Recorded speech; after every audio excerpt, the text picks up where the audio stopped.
Marijuana industry is a major funder of legalization ballot question, you guys. That's right. Representatives of the cannabis industry contributed over $300,000 since last spring toward the November 5th South Dakota ballot measure that would legalize a limited form of adult marijuana use, according to campaign finance reports.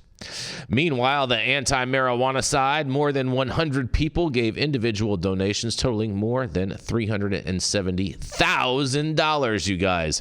The largest of those was $61,400 from Brad Wheeler, who owns Wheeler Manufacturing in Lemon. And the next biggest contribution against the measure was $50,000 from South Dakota Hall of Famer Robert Muggy, the co-founder of RPM and Associates in Rapid City.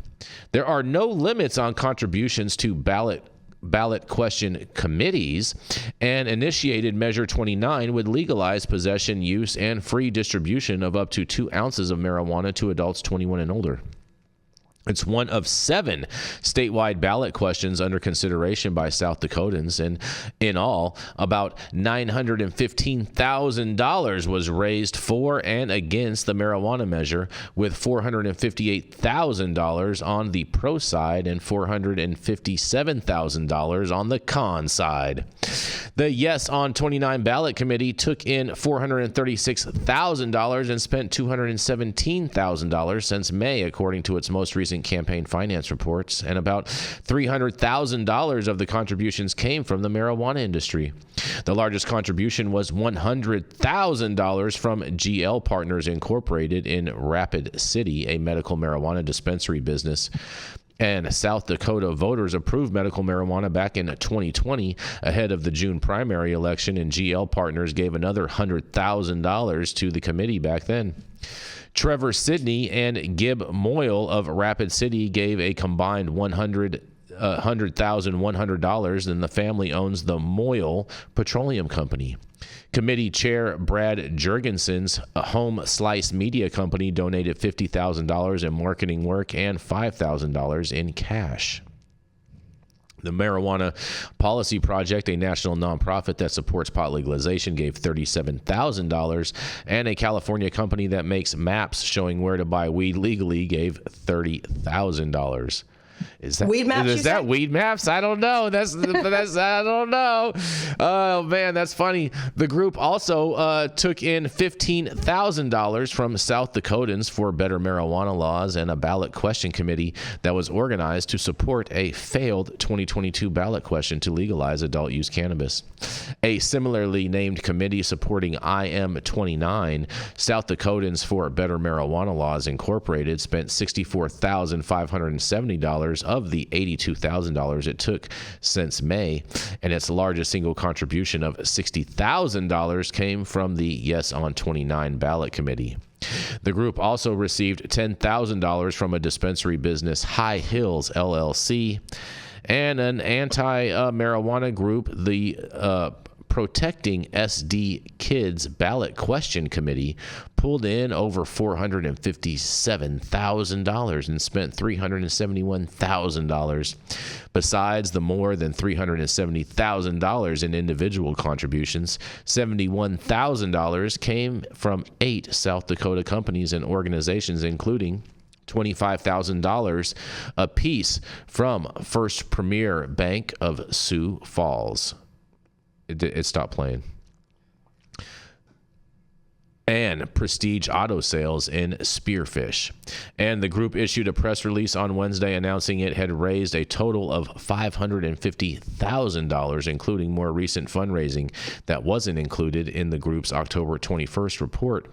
Committee Treasurer Marley Weiss said the additional funds are an individual contributions under $10,000, you guys. Man, a lot of money going on in South Dakota, Jenny Beth. Man, these people are racking up some money, and shout out to all the voters out there. Make sure that you vote on election day. Make sure you hear your voice heard no matter which way you feel on whatever you feel. Just make sure that your voice is heard. Oh shit, I'm yawning. Yes, get out and vote. Well, because I would get bored with Christy Nom's cannabis policy. That's fair. Because she won't talk to anybody about them. I mean, I've done a little bit of research into her, conservative Christian woman, right? So I would assume that the reason why she won't actually discuss her opposition is because she's not totally sure why. But that's actually a good thing for us, because that means the education could possibly change, unless her heels are just so far into the ground that's not going to happen. But I think that her position on it has been very, very, very concerning, right? When you're costing companies money just because you don't want to do it, when you're threatening to take people's trust licenses away because you don't want them holding cannabis assets. I just don't understand. It's very frustrating for me. And she's literally cutting tax revenue out of her state that could use it. And clearly there's some money flying around over there. Why don't you grab some, Christy? And I'm always happy to have a conservative Christian mom-to-mom girl talk with you about the benefits and what access could mean for those families living in South Dakota. Especially after it passed the first time, and then she didn't allow the will of the people.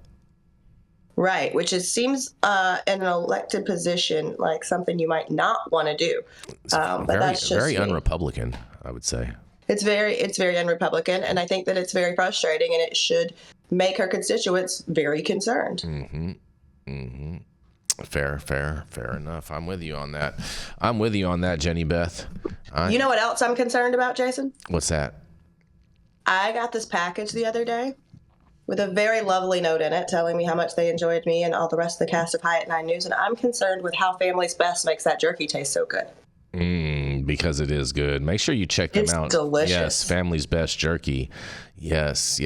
And for their turkey jerky, all through November, they have a special 15% off of their turkey jerky all through the month of November. Use code GOBBLEGOBBLE15 on your order, and any orders over $125 is free shipping, you guys.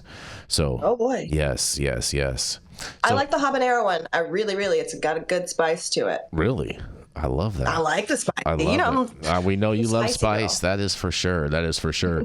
So yes, most definitely. Please check out Family's Best Jerky, as well as ParodyGummy.com. And thank you all for joining us and getting high at 9 with us every Monday through Friday at 9 a.m. Pacific and high noon on the East Coast. Big thank yous to our audience and supporters for tuning in daily and listening to the insanity that is the developing cannabis industry.